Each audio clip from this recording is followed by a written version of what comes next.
Temperaturat e larta dhe thellësira e kësaj vere kanë rritur nevojën për ujë në tokat bujqësore të Nën Shkodrës. Megjithatë, sipas drejtuesve të sektorit të bujqësisë në bashki, procesi i vaditjes po vijon normalisht. Kjo sipas tyre lidhet me investimet e realizuara në sistemin e ujitjes.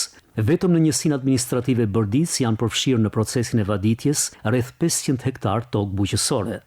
Njësinë administrative të Bërdicës është një njësi që mërë dhe peshën kryesore të prodhimit bujqësor të Bashkisë Shkodër. Në kushtet që flasim, kjo njësi janë kryer riparim jashtëzakonshëm i pjesë më të madhe të kanaleve ujitëse, janë kryer rreth 12.000 metër linar kanale ujitëse.